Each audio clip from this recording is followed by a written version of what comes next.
Israel og Palæstina-konflikten er en af de største konflikter i vores tidsperiode. Jordanfloden, som vi ser her, er en af grundene til den hede konflikt. Jeg kunne rigtig godt tænke mig at vide noget om de klimatiske forhold. Derfor stifter jeg kontakt til en af mine geografistuderende bekendte. Jordanflodens længde er sat til mellem 230 og 260 km og dermed en af verdens kortere floder. Den udspringer i det sydlige Libanon. Vandet i Jordanfloden kommer fra mindre floder og større bifloder. Den største og mest vandrige er Yarmouk, der henter sit vand i grænselandet mellem Jordan og Syrien. Den støder til fra øst lidt syd for Genesaretsøen. Den anden er Saka, der fra Jordan støder til lidt over halvvejs mellem Genesaretsø og det Døde Hav.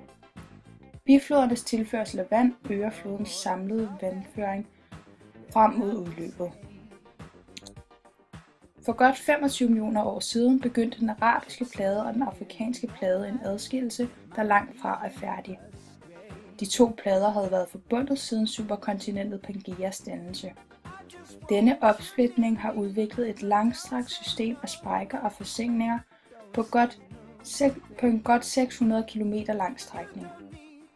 Jordandalen ligger i direkte forlængelse af det Døde Hav og er et godt eksempel på, hvordan dybden i den udstrakte forsænkning kan blive meget dyb. Der er ingen tvivl om, at Jordandalens udformning i dybden og bredden er under indflydelse af Jordanflodens vand.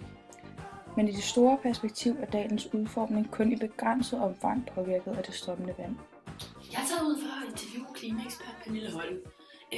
Pernille, hvordan er klimaet omkring Jordanfloden?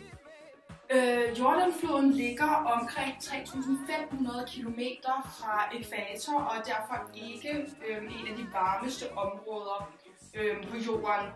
Men med en gennemsnitlig temperatur, der aldrig kommer over de 20 grader i de varmeste måneder og aldrig under 5 grader i de koldeste, ligger vi altså ifølge WATs klimamodel i det subtropiske område. Og derudover er der et middelhavsklima, som er kendetegnet ved tørre somre og fugtige vintre. Ja, hvad?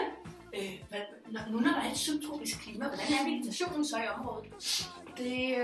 Det varierer meget rundt om Jordanfloden, fordi der er forskellige nedbørsforhold. Det er et kompliceret regnestykke, jeg kan komme ind på. Men den mest udbredte vegetationstype, det er såkaldte maki. Okay, ja. Nu her, så vil jeg gerne stille dig et sidste spørgsmål. Jeg har hørt noget med, at Jordanflodens vandsystem er i ubalance. Er det noget med, at mennesket har haft indflydelse på det, eller hvordan er det så til? Det har du fuldstændig ret i. Menneskets indgriben har forårsaget en kæmpe ubalance. Og det skyldes ikke mindst, at der bliver trukket rigtig hårdt på flodens vandressourcer fra landene omkring floden, og derudover er der bygget en række dæmninger og andre kanaler til det her avancerede vandingssystem, de har. Ja. Tusind tak for det, Pernille. Det var rigtig brugbart. Desuden ved vi jo også, at Israel bruger en gennemsnitlig israelske bruger 600 liter vand om dagen. Så det stemmer også rigtig godt overens med, at floden er i ubalance. Der er forskellige ting, der adskiller Israel og Palæstina. I det industrialiserede Israel har den gennemsnitlige borger omtrent 600 liter vand til rådighed hver dag. I det primitive Palæstina har den gennemsnitlige borger kun 170 liter vand til rådighed hver dag. Problematikken vil kun blive værre, siden at befolkningstallet i Israel vil blive ved med at stige, mens befolkningstallet i Palæstina ikke stiger særlig meget. Det israelske landbrug er også med til at forurene grundvandet, som løber ud i Jordanfloden, og dermed vil Jordanfloden også forurenes. I den politiske dagsorden er der lige nu tale om enten en enstatsløsning eller en tostatsløsning. Enstatsløsningen vil dog ikke kunne fungere, siden at Palæstina er delt op i to styrer, Hamas-styret og Fatah-styret, som ikke vil enes. Tostatsløsningen vil heller ikke fungere, siger de fleste eksperter, siden at israelitterne ikke vil give op på en jødisk stat og ikke vil gå ind til en demokratisk stat, hvor Palæstina rent faktisk vil kunne få flertallet. En af de løsninger, som rent faktisk er relativt populære, er de israelske afsaltningsanlæg, som de forsker meget i og har investeret mange penge i. Det gode ved disse anlæg, det er, at de rent faktisk bruger det forurenede vand, mens palæstinenserne måske vil kunne få noget af det rene vand.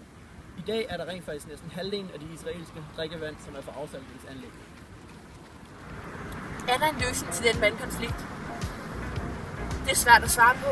Politisk ser det ikke ud til det.